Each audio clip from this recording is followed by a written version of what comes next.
रुक करते उत्तर प्रदेश की राजधानी की बड़ी खबरों की ओर, जहां पर बहराइच हिंसा में रामगोपाल के पीड़ित परिवार से मिलने जा रहे अखिल भारत हिंदू महासभा त्रिवेदी के राष्ट्रीय अध्यक्ष ऋषि त्रिवेदी और राष्ट्रीय प्रवक्ता शिशिर चतुर्वेदी को पुलिस ने कर लिया गिरफ्तार। नमस्कार, मैं अमित कश्यप और आप देख रहे हैं हंगामा टाइम्स न्यूज।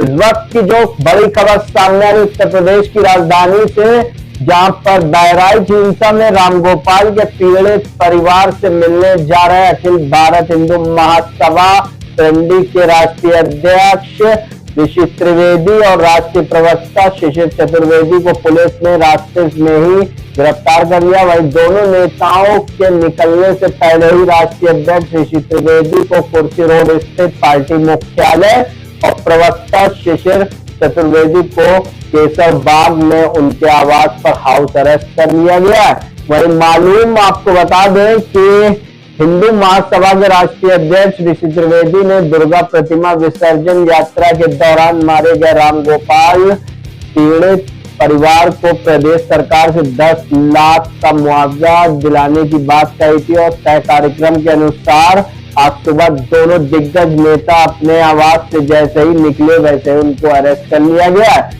आइए डालते हैं अर्चना कश्यप विशेष संवाददाता की एक विशेष रिपोर्ट पर नजर।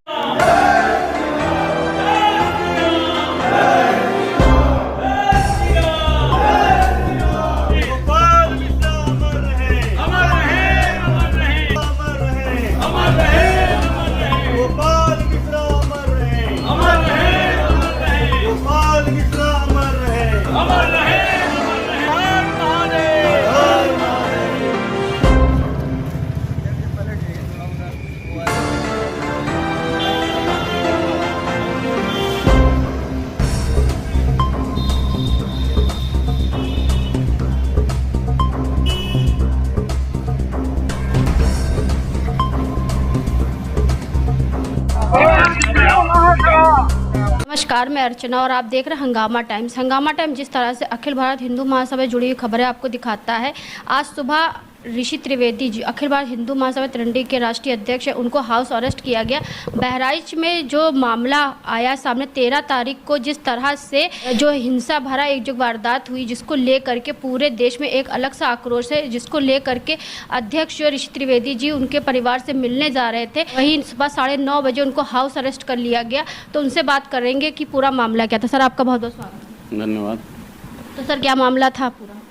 ऐसा था कि हम लोगों की तैयारी थी, जो मृतक रामगोपाल मिश्रा है जो बहराइच से, जो देखा होगा आपने कि एक यात्रा निकल रही थी मूर्ति विसर्जन को लेकर के, और उसके तहत उसकी निर्मम हत्या की गई। उसको खींच के मंदिर मस्जिद के अंदर ले जाया गया और वहाँ पर उसके नाखून नोचे गए, उसकी आँख फोड़ने का प्रयास किया गया और उसकी हत्या की गई। उसको कई गोलियाँ मारी गई। उसको लेकर के हम लोग उसके परिवारजन से मिलने जा रहे थे। हम थे, हमारे साथ शिशिर चतुर्वेदी राष्ट्रीय प्रवक्ता थे, बाबा महादेव थे, काफ़ी संख्या में हम लोग जा रहे थे, लेकिन पुलिस प्रशासन ने नहीं जाने दिया, रोक लिया और शिशिर चतुर्वेदी को उनके हाउस अरेस्ट घर पे ही अरेस्ट कर लिया गया और मुझे कार्यालय पे रोक दिया गया। तो सर, ये बताइए, इतने दिन हो गए वारदात को, इतने दिन बाद जैसे आप लोग जा रहे थे वहाँ पे, तो किसी तरीके का जो आक्रोश या आपके कोई दल बल जिसकी वजह से ये पूरी प्रतिक्रिया हुई? ऐसा है कि हम लोग वहाँ कोई दंगा करने नहीं जा रहे थे। हमारा एक सीधा सा कार्यक्रम था कि हम उनके परिवारजनों से मिलेंगे, उनकी स्थिति को जानेंगे कि क्या उनके साथ बीती है, और हम उनको एक अनुशासन देने, मतलब एक सिंपैथी के तहत जा रहे थे कि हम मिलते हैं हमारे धर्म का, हमारे हिंदुत्व का एक जो है व्यक्ति जिसकी ऐसी हत्या हो रही है और उस मुस्लिमों के द्वारा। आप देखिए, या आप एक चीज़ बता दीजिए मुझे कि जब हमारी ही यात्रा, हिंदुओं की कोई धार्मिक यात्रा निकलती है, तो वहीं पे पत्थर बरसाए जाते हैं, उन्हीं पे गोलियां चलाई जाती हैं, उन्हीं की रास्ता रोकी जाती है। ऐसा क्यों? और ये लोग क्या पहले से, आप देखिए, पहले से मतलब ये सुनियोजित है, पहले से इनकी पूरी तैयारी है। नहीं तो हमारी यात्रा निकल रही थी, वहाँ कहाँ से असलहा आ गया, कहाँ से पत्थर आ गए जो इन लोगों ने बरसाए? ये पहले से तैयारी करते हैं, हमारी यात्राओं को टारगेट करते हैं और उसको रोकने का हर तरह से प्रयास करते हैं। वहाँ के दोनों पक्षों का जो बयान आया सामने, जैसे मुसलमान पक्ष ने कहा है कि पहले हिंदू पक्ष ने जब हमारा त्यौहार था तब हमारे झंडे उखाड़े और हमारे ताजिया निकलती उसके ऊपर पत्थर बरसाए, जिसको लेकर के फिर ये सब चीज़ें हुआ। तो इसमें क्या कहेंगे? ऐसा है, आप यही नहीं, आप कोई भी अनुष्ठान देख लीजिए, कोई भी जो इनकी जो वफात होती है, जो चहलुम इनका मुहर्रम होता है जिसमें ताजिए के जुलूस निकाला जाता है, उस कहीं भी एक भी हिंदुओं के द्वारा कहीं कोई यात्रा पे कोई विघ्न पड़ी हो, कहीं कोई हिंदू जो है इनकी किसी यात्रा पे पत्थरबाजी किया हो, केवल हिंदुओं की ही यात्रा पे क्यों पत्थरबाजी होता है, इनकी यात्राओं पे क्यों नहीं होता? क्योंकि हिंदू कभी किसी धार्मिक आस्था का हमेशा सम्मान करता है, कहीं किसी प्रकार की कोई यात्रा में कोई विघ्न नहीं डालता। लेकिन इन लोगों की ऐसी सोच है, मुझे तो ये लगता है कि अब हम जो है वो भारत में नहीं बल्कि पाकिस्तान में जी रहे हैं। जिस प्रकार से हमारी यात्राएं रोकी जा रही हैं, हम कोई कार्यक्रम धार्मिक करने जाते हैं तो वहां पे होता है आप प्रशासन से अनुमति लीजिए। हम यदि रामनवमी की यात्रा निकालते तो प्रशासन से अनुमति ले। क्या मैं पाकिस्तान में जी रहा हूं? मैं हिंदुस्तान में नहीं हूं? क्या हमारे धार्मिक आस्था के साथ खिलवाड़ नहीं है? क्यों रोका जा रहा है? हम भारत में रह रहे हैं, हिंदुस्तान में रह रहे हैं, हिंदुओं का देश है, तो क्या हमारी धार्मिक जो है जो गतिविधियां हैं, जो धार्मिक हमारे अनुष्ठान हैं, उसके लिए हम सरकार से अनुमति लेने जाएंगे? हमको दीपावली मनाना है, हमको धनतेरस मनाना है, हमको रामनवमी मनाना है, हमको दुर्गा पूजा करनी है, इसके लिए हम प्रशासन से अनुमति लेने जाएंगे कि मेरे घर पे आज बच्चे का मुंडन है, रामचरितमानस का पाठ करना है, तो मैं प्रशासन से अनुमति लूंगा? ये तो हमारा कार्यक्रम है, ये त्यौहार आज के नहीं अनादि से चले आ रहे हैं। हमको अनुमति की कोई जरूरत नहीं। मैं पाकिस्तान में नहीं रहता हूं, मैं बांग्लादेश में नहीं रहता हूं, मैं भारत में रहता हूं। भारत हिंदुओं का देश है। तो सर, दशहरे के बाद जब दुर्गा जी का विसर्जन था तब उस दिन पे ये घटना हुई, जहाँ पे अब दूसरे पक्ष का जो बयान आ रहा है वो मुस्लिम पक्ष ये कह रहा है कि हमारा झंडा पहले तोड़ा गया, हमारा झंडा पहले हटाया गया, जिसके चलते हम लोगों ने ये सब चीज़ किया। तो इस बारे में यदि झंडा हटा भी दिया जाता है, जहाँ कहीं भी यात्रा देखी या कोई मुस्लिमों की यात्रा निकलती है, वो अपने झंडे मकानों पे लगाते हैं, हिंदुओं के कोई हिंदू नहीं हटाता है। उनकी यात्रा निकल गई, बात खत्म हो गई। लेकिन हमारी ही यात्रा पे क्यों ऐसा होता है? और यदि झंडा उतार भी दिया गया तो क्या उसके लिए आपको कत्ल करने का अधिकार किसने दे दिया? आपको गोली मारने का अधिकार किसने दे दिया? तो सर, जो गाना बज रहा था उसमें बोला गया कि अभद्र भाषा का प्रयोग करा जाए, जिसकी वजह से उत्तेजित हो गए लोग। एक चीज बताइए, हमारे धार्मिक अनुष्ठान में हमारे धार्मिक गाने ही बजेंगे, वहां कोई डिस्को नहीं होगा। वो जो भी गाने बज रहे थे और जो भी वहां पे डीजे बज रहा था वो हमारे, क्योंकि हम तो धार्मिक यात्रा निकाल रहे थे, वहां कोई नृत्य का काम नहीं हो रहा था, वहां कोई जो है वो ऑर्केस्ट्रा नहीं हो रहा था। वो तो हमारे धार्मिक अनुष्ठान है, हमारे देवी के गीत बज रहे हैं, उसको लेकर के क्या हम देवी के गीत नहीं बजा सकते? हम अपनी यात्रा में भोलेनाथ के गीत नहीं बजा सकते? सर, अब वहाँ पे जो मुस्लिम पक्ष है उन लोगों का खाना पीना, राशन व्यवस्था, सब चीज़ बंद हो रही है, वहाँ पे लोग रो रहे हैं, तो उसके बारे में क्या कहेंगे? सब कुछ सही, प्रशासन अपनी कार्रवाई कर रहा है। मैं तो यहां तक कहता हूं कि एक आदमी की जान चली गई और आपने क्या किया? Half encounter. किस बात का हाफ एनकाउंटर? फुल एनकाउंटर होना चाहिए था। जैसे उसको गोली मारी थी वैसे सरकार को गोली मार करके समाप्त करना चाहिए था उस कार्यक्रम को। इन्होंने हाफ एनकाउंटर क्यों किया?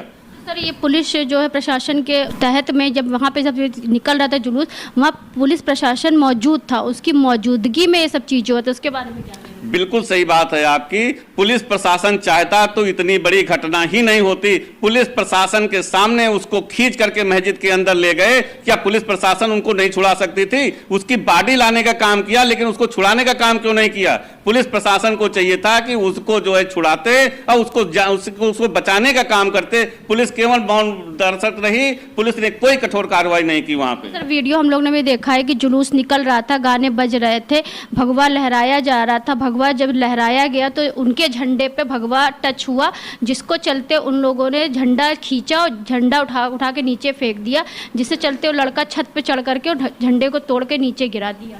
जब क्रिया होती है तो उसकी प्रतिक्रिया होती है।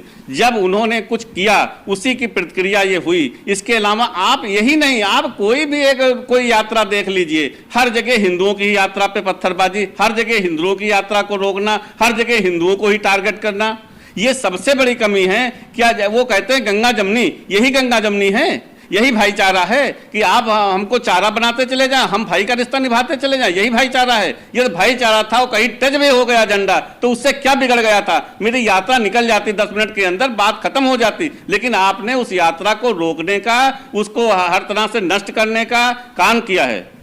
मुस्लिम पक्ष का हम लोग को उकसाया गया। क्या उकसाया गया?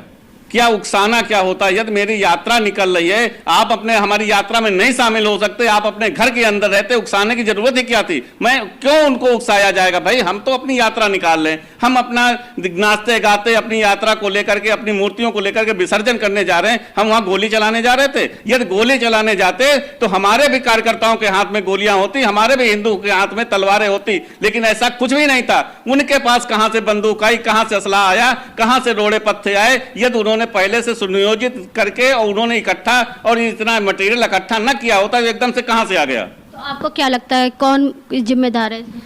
सबसे मुख्य जिम्मेदार वहां का प्रशासन है, जिसने प्रशासन ने उसकी जान बचाने का काम करना चाहिए था। प्रशासन पुलिस के सामने एक नहीं कई ऐसे वीडियो हैं, कई ऐसी चीजें हैं जिसमें स्पष्ट दिखता है कि पुलिस प्रशासन की वहां पे ड्यूटी थी और उनकी ड्यूटी के समय उसको खींच करके मस्जिद ले जाया गया और उसकी हत्या की गई। हमारे उत्तर प्रदेश के मुखिया से क्या अपील करना चाहेंगे? मुख्यमंत्री जी को मैंने इसके पहले भी पत्र दिया था डाक के माध्यम से। आज मैंने पुलिस प्रशासन को ज्ञापन दिया क्योंकि पुलिस प्रशासन ने मुझे रोक लिया, वहां जाने नहीं दिया गया। मैंने एक ज्ञापन दिया जिसमें माननीय मुख्यमंत्री जी से एक ही मांग की गई है कि जो मृतक राम गोपाल मिश्रा है उसको, उसके परिवार को 1 करोड़ रुपया आर्थिक सहायता दी जाए और उस जो 3 महीने की शादी हुई थी, 2.5 से 3 महीने पहले उसकी शादी हुई थी, उस बेवा को जो है उनकी पत्नी को उसको कम से कम सरकारी नौकरी दी जाए जिससे उस परिवार को भरण पोषण हो सके और परिवार पुनः से अपना जीवन यापन कर सके। आज आपको रोक लिया गया, आगे क्या तैयारी? आगे की तैयारी हमारी कार्यकारिणी बैठेगी, फिर आगे की तैयारी होगी। मैं देखता हूं कि प्रशासन कब तक रोकता है, कब जाने देगा वहां पे। जिस समय भी मुझे छूट मिलेगी, जिस समय भी मुझे मौका मिलेगा, मैं वहां जाकर के उनके परिवार से अवश्य मिलूंगा।